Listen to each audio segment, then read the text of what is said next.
Nellore mayor స్రవంతిపై అవిశ్వాసం తీర్మానానికి సుముఖత చూపని కోటంరెడ్డి. నెల్లూరు రాజకీయాల్లో ఆసక్తికర మలుపు. రాష్ట్ర వ్యాప్తంగా వైఎస్ఆర్సీపీ మేయర్లపై టీడీపీ అవిశ్వాస తీర్మానాలు తీసుకురావాలన్న ఆలోచన ఉండగా నెల్లూరు మేయర్ పొట్లూరి స్రవంతిపై కూడా ఒత్తిడి పెరిగింది. అయితే నెల్లూరు రూరల్ ఎమ్మెల్యే కోటంరెడ్డి శ్రీధర్ రెడ్డి మాత్రం ఈ విషయంపై అనాసక్తి చూపుతున్నట్లు విశ్వసనీయ వర్గాల సమాచారం. ఎందుకంటే మేయర్ స్రవంతి ఇప్పటికే వైఎస్ఆర్సీపీకి రాజీనామా చేసింది. అలాంటప్పుడు ఆమెపై అవిశ్వాసం తెచ్చే అవసరం లేదని కోటంరెడ్డి శ్రీధర్ రెడ్డి అభిప్రాయం. అదే సమయంలో మేయర్ భర్త జయవర్ధన్ గతంలో చాలా కాలంగా కోటంరెడ్డి అనుచరుడుగా ఉన్నాడు.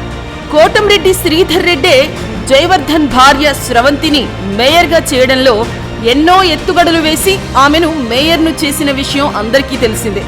వైఎస్ఆర్సీపీకి రాజీనామా చేసి న్యూట్రల్ గా ఉన్న ఆమెను ఇప్పుడు తొలగించడం ఆయనకు ఇష్టం లేదని ఆయన అనుయాయుల నుంచి అందిన సమాచారం. మున్సిపల్ శాఖ మంత్రి నారాయణతో కూడా ఈ విషయంపై తన అభిప్రాయం తెలియజేసినట్టు సమాచారం. మేయర్ పై అవిశ్వాస తీర్మానం అనే అంశంపై మంత్రి నారాయణ కూడా పునరాలోచనలో పడ్డట్టు విశ్వసనీయ వర్గాల భోగట్టు.